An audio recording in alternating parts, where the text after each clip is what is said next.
യേശുവിലേറ്റവും സ്നേഹം നിറഞ്ഞ സഹോദരി സഹോദരന്മാരെ, ഈ പ്രഭാതത്തിൽ ഈ ദിവസത്തിൻ്റെ ആരംഭത്തിൽ നമ്മൾ ധ്യാനിക്കുന്നത് നെഹമ്യാ പ്രവാചകൻ്റെ പുസ്തകം 2-ാം അധ്യായം 2-ാം വാക്യമാണ്. നെഹമ്യാ പ്രവാചകനോട് രാജാവ് ചോദിച്ചു, രോഗമില്ലായിരുന്നിട്ടും എന്തേ നിൻ്റെ മുഖം മ്ലാനമായിരിക്കുന്നു? വ്യതയല്ലാതെ മറ്റൊന്നില്ല. രാജാവിന് മനസ്സിലായി, നെഹമ്യാ പ്രവാചകൻ രോഗമൊന്നുമില്ല, മറ്റൊന്നുമില്ല. എന്നിരുന്നാലും അവൻ്റെ മുഖം വിഷമിച്ചിരിക്കുക.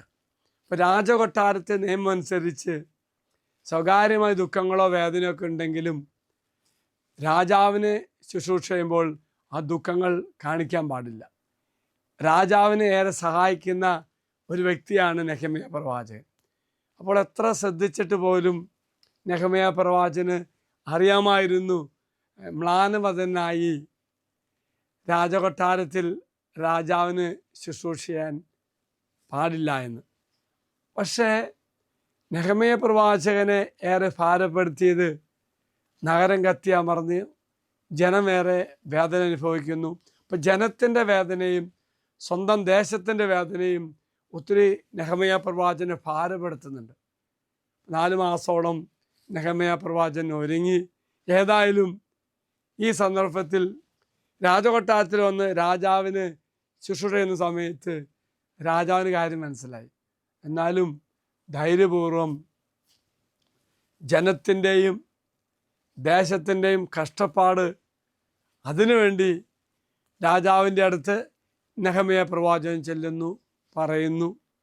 പ്രിയമുള്ളവരെ, ഇവിടെ നമ്മൾ കാണുന്നത് ഈ പ്രവാചകൻ്റെ ഇടപെടൽ നിമിത്തമായിട്ട് രാജാവ് എല്ലാം അംഗീകരിക്കുന്നു, ഇവരെ സഹായിക്കുന്നുണ്ട്. നാം ഓർക്കേണ്ടത്, ഒരുപക്ഷെ മതിലുകൾ തകർന്നു കിടക്കുന്ന അവസ്ഥയിൽ പുനരുദ്ധരിക്കുവാൻ നെഹമ്യാ പ്രവാചകൻ ദൈവം ഉപകരണമാക്കി. ദുഃഖത്തിൻ്റെ സാഹചര്യത്താൽ എൻ്റെ ജീവിതമാകുന്ന മതിലുകൾ തകർന്നു കിടക്കുമ്പോൾ, എൻ്റെ കുടുംബത്തിൻ്റെ മതിലുകൾ തകർന്നു കിടക്കുമ്പോൾ, അല്ലെങ്കിൽ ഞാനുമായി ബന്ധപ്പെട്ട മക്കളുടെ ജീവിതത്തിൽ ഇങ്ങനെ പല തകർച്ച അനുഭവിക്കുമ്പോൾ അവരുടെ ദുഃഖം എൻ്റെ ദുഃഖമായി മാറ്റുമ്പോൾ അതിനെ ഭാരപ്പെടുത്തും. അത് മാറ്റുവാൻ എനിക്ക് സാധിക്കുകയും ചെയ്യും. നെഹമ്യാ പ്രവാചകൻ ദൈവത്തിൻ്റെ ശക്തമായ ഉപകരണമാണ്, പ്രാർത്ഥിക്കുന്ന മനുഷ്യനാണ്. അതുകൊണ്ട് എന്ത് ചെയ്തു? രാജാവിൻ്റെ അടുത്ത് ചെല്ലുകയും എല്ലാം പുനരുദ്ധരിക്കാൻ സാധിക്കുകയും ചെയ്തു. എങ്കിൽ ഈ ദിവസം നമ്മുടെ ജീവിതമാകുന്ന മതിലുകൾ പാർക്കപ്പെട്ടിരിക്കാം, നമ്മുടെ സ്വകാര്യ ദുഃഖവും വേദനയൊക്കെ ആയിരിക്കാം, അല്ലെങ്കിൽ നമ്മുടെ കുടുംബത്തിൻ്റെയോ സമൂഹത്തിൻ്റെയോ ഇടവക സമൂഹത്തിൻ്റെയോ എന്തുമായിക്കൊള്ളട്ടെ.